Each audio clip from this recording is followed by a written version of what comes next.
Assalamu alaikum, namaste, sat sri akal, shalom and good day. You are listening to Awaz Community Radio. And today we have somebody in the studio who would like to talk about Brexit.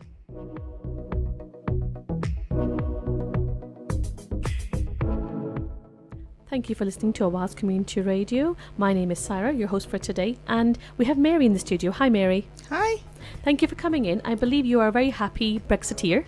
Yes, I am. The vote on the 23rd of June went your way, so congratulations. Yes, I'm really excited, and I'm still excited about it.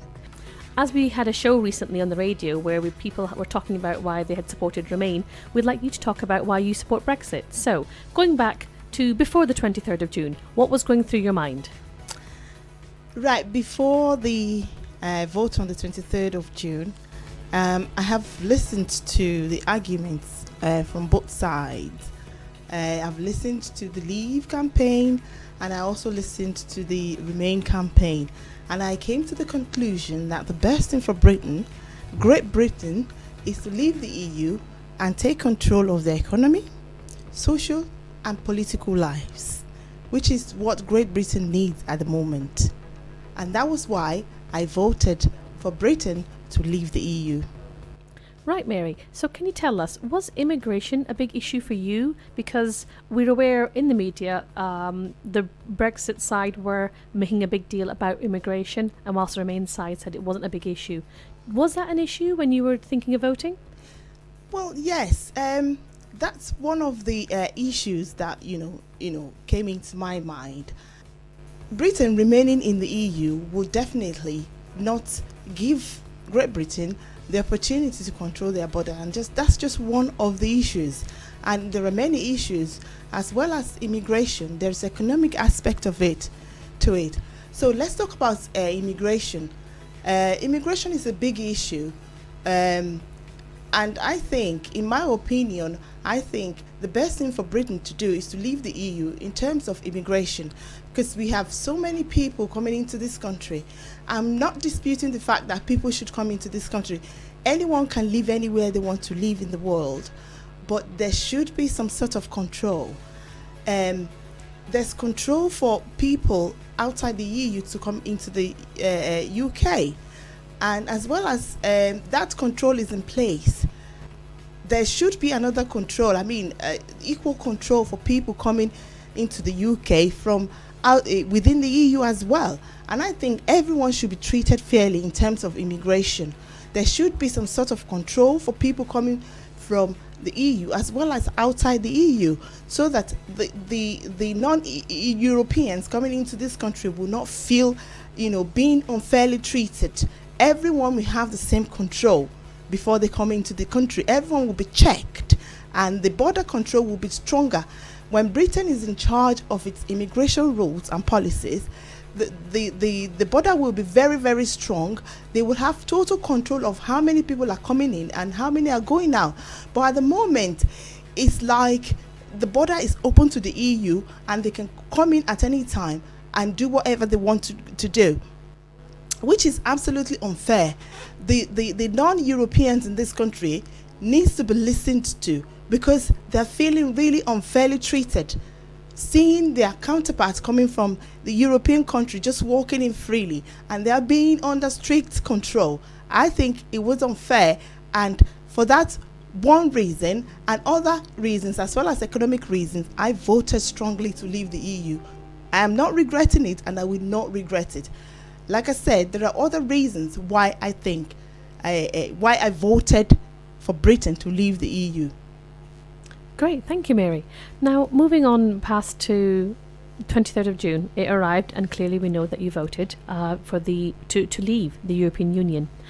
And the result was a shock. I have to say to you, it was a big shock to, perhaps the biggest shock was to David Cameron himself. Who I was actually shocked. Were you shocked? Yeah, I was shocked, because during the debate, it was as if it was going towards the the Remain campaign. I watched the debate over the night, and I watched the results coming through.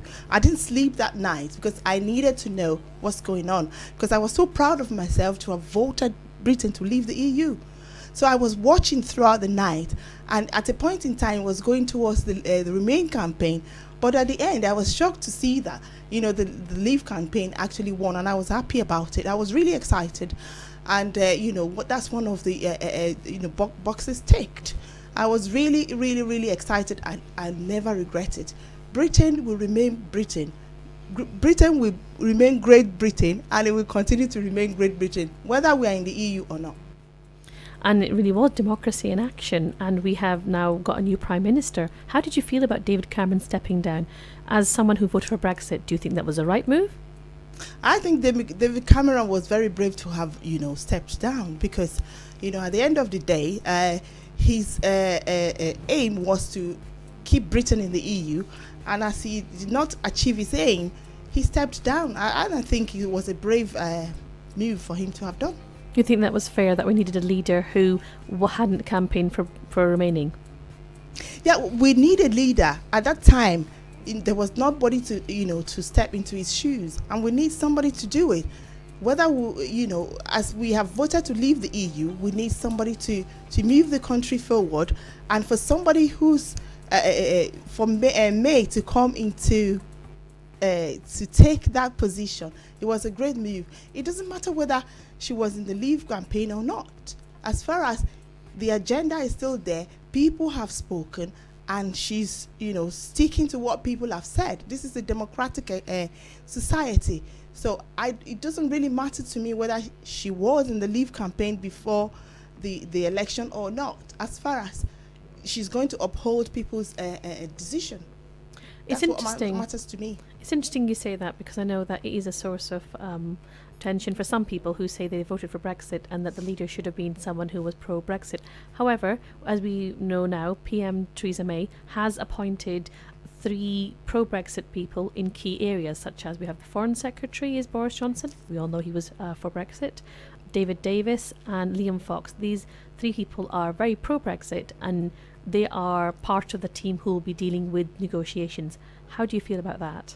Well, yeah, it's a good move for Boris Johnson and the rest of the Leave campaign to take the lead in, getting Britain out of the EU. I think it was a great move for Theresa May to have, put these guys in place to ensure that Brexit remains Brexit.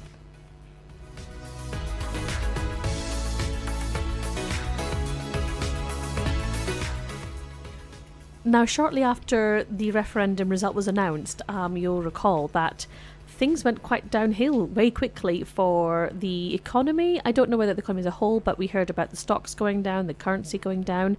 How did that make you feel? Were you starting to regret your decision, or were you still quite resolute? Right. No, I still don't feel, I don't regret having voted to leave in the EU, despite the fact that the pounds was actually affected immediately. My opinion to that is that the market itself is influenced by humans themselves.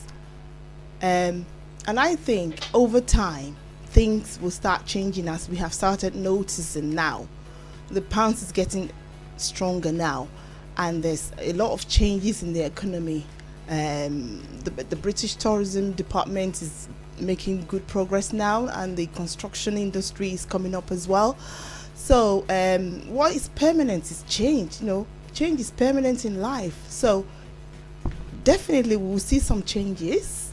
We will see some negative changes, which we have experienced, and over time things have started picking up. And like I said in my first part of the interview, Great Britain will remain Great Britain, whether in the EU or not. We will get good deals from whoever we are making economic deals with.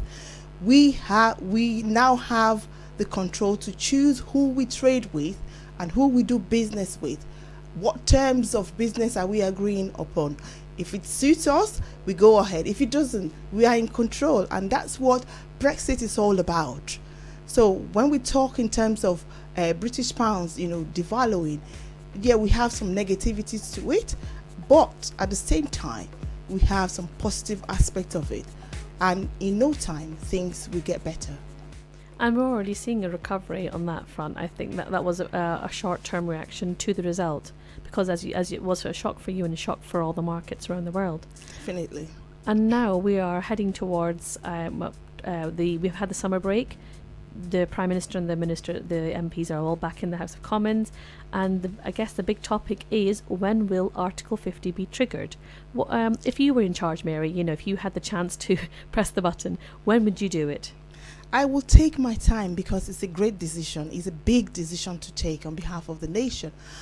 I will take my time, just like what Theresa May is doing at the moment. I will look at options. I will look at so many things. I will make sure I put so many things in place, just like she's doing as well. So I won't trigger it immediately. I will not succumb to the pressure from the EU, because they're trying to pressurize Great Britain to trigger it off. And I think it's just a reaction. They are just showing some anger. And we need to take our time. I will take my time. I will look at so many options, and before I trigger the Article 50, I'll make sure I'm ready for it. And that's what Theresa May is doing, and I support that. Do you think perhaps it could be 2017 when we see the article being triggered? Or do you think we need more time than that? Well, it's not about when it's being triggered. It's not about whether it's being triggered in 2017 or not. It's about making sure, are we ready to trigger it? Are we ready for all the negotiations? Once we're ready, we trigger it off as far as it's within the 2 years trade agreement or whatever agreement we signed. So it doesn't matter when we trigger it. It doesn't matter. The date doesn't really matter now. What matters is when we are ready for it. Remember, we are in control, and we can do it whenever we're ready. Great. And I kind of think I already know the answer, what you're going to say next, but do you agree with there not being a general election being called now? The transition from Cameron to May was fairly smooth, as it can be in our democracy. There was no issue in terms of they had an election. Theresa May came out top, so she's now the leader of the country, leader of the party. Do you feel that we should stay in this situation where Theresa May leads us to the next general election, which is 2020, or should a general election be called now? My own opinion on that issue is we should allow Theresa May to carry on with what she's doing now, because she's doing a great job, and she needs to complete what she's doing. Like you said, the transition from David Cameron to Theresa May was very smooth, and credit to the Conservatives for that. They played very maturely, and we should allow Theresa May to carry on for now. I don't think we need any general election so soon. I think we should wait till 2020. So we can, prepare for the general election and not just rush into it for some other reasons. Right, so say, Mary, we had you suddenly promoted to Foreign Secretary or in charge of the negotiations. What kind of things would you like to keep? I mean, we have certain perks, benefits of being part of the EU. What things would you like to keep once Brexit happens, and what things would you like to get rid of? In terms of economy, or just generally, what kind of things do you want to keep? I mean, I understand, like you said, with border control, we want to take back control, you said. What things would you like to keep that we have at the moment? So you don't want freedom of movement. Is there any other kind of benefit we have right now you'd like to keep? For example... Well, free trade. I would like us to still have free trade within the European Union. That will allow us to have free trade with other EU nations, if that's achievable. I would like that to still be in place if it's achievable. How about when it comes to travelling for a holiday and visas? Well, border control, yes, I support that, because I want Britain to be able to, control people coming in, as well as other nations can put visa requirements in place. So it doesn't really matter to me. I don't really bother about that. If there's visa control in place, people should apply for visas before they travel to other countries. That's fine. But if we can get a free travel within that deal, that would be great, but it's not one of the agenda, and I don't think that is one of the priority. I think if countries want to put visa control in place, for people to go on holidays, that's absolutely fine. I guess one less thing to worry about is the euro. At least we didn't sign up to the single currency, so we don't have to worry about having to get out of that one. No, we don't have to worry about that. We are already in control of our own currency. We've got the British pounds, so we are not in the Eurozone. So that's absolutely fine. Right, so you feel good then? You feel very good about the future then? Yeah, I feel so proud of it. I'm so proud of Great Britain. Great Britain will remain Great Britain no matter what, whether we are in the EU or outside the EU. I still do not regret voting to leave the EU. Thank you so much to You're Mary. welcome. Thank you for coming in to chat about your feelings and your opinions on Brexit. Your host has been Saira. We've been talking on Oaz Community Radio about somebody who's been very happy to vote for Brexit and is happy with what's happened after Brexit too. If you would like to come on the radio and share your opinions, whether you voted for Remain or for Brexit, please get in touch with us. Give us a call on 0161 839 9817. We're on Facebook and Twitter. Just type that into the search engine. It's Oaz Community Radio. We'd like to hear what you're thinking and be your voice, your Oaz. Thank you for listening. Have a great day.